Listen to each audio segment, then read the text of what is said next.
তোমাদের দেখাবো চিংড়ি মাছের ভাপা কি করে করব। তো দেখো আমি এখানে সর্ষা, পোস্ত, কাঁচা লঙ্কা আর টমেটো অর্ধেক দিয়েছি, আমি পেস্ট করে নিয়েছি। তো সেই পেস্টটাকে আমি এখানে দিয়ে দেবো।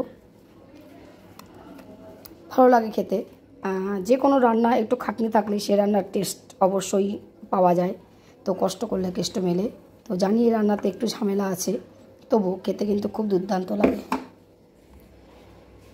তো আমি দিয়ে দিয়েছি। এবার আমি দিয়ে দেবো নুন। তো নুনটা একটু যার যার একটু আইডিয়া মতন অবশ্যই দেবে। আর দিয়ে দেবো হলুদ, দিয়ে দেবো লঙ্কা, ঝালটা নিজের মতন। কাঁচা লঙ্কা আমি দিয়েছি, তো গুঁড়ো লঙ্কাটা আমি একটু কম ইউজ করলাম। আর দিয়ে দেবো একটু আমি চিনি,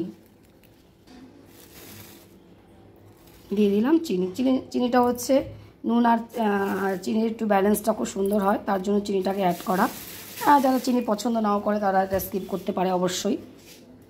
তো এবার আমি এটাকে একটু মাখবো।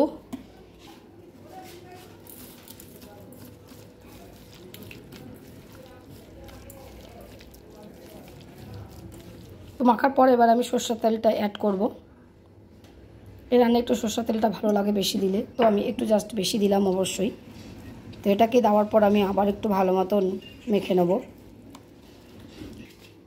তো মাখা হয়ে গেছে। তো আমি দেখো কাঁচা লঙ্কা দিচ্ছি।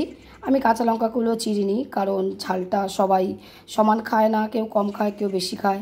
তো যার ঝালটা বেশি প্রয়োজন তারা লঙ্কা মেখে খেতে পারবে, যার জন্য লঙ্কাটা আমার দেওয়া। তারপর টমেটো আমি অল্প একটু চিড়ে রেখেছিলাম, তো সেটাকেও আমি অ্যাড করে দিলাম। জাস্ট এইভাবে আমি অ্যাড করে দিলাম। আর মশলাতে যেই লাগানো ছিল দেখো বাটিটাতে, আমি একটু জাস্ট জল ধুয়ে আমি সামান্য একটু জলটাকে আমি দিয়ে দিলাম। তো তারপর আমি ওপর দিয়ে একটু কাঁচা তেল একটু জাস্ট আমি ছড়িয়ে দিলাম। তো দেখো আমি ভাপা করব, তার জন্য আমি কড়াইতে জল দিয়ে দিয়েছি। একটু জলটা গরম হয়েছে আর তার মধ্যে আমি একটা স্ট্যান্ড দিয়ে দিয়েছি। স্ট্যান্ডের মধ্যে আমি এটাকে বসাবো। তো দেখো জাস্ট আমি এটাকে বসিয়ে দিলাম। এবার এটাকে আমি ঢেকে দেবো আর এটাকে আমি জাস্ট চাপা দিয়ে দেবো। তো এবার আমি এটা হওয়ার জন্য রেখে দেবো।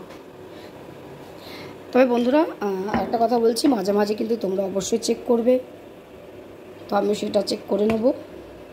তো দেখো বন্ধু, আমার কিন্তু রান্না কমপ্লিট হয়ে গেছে।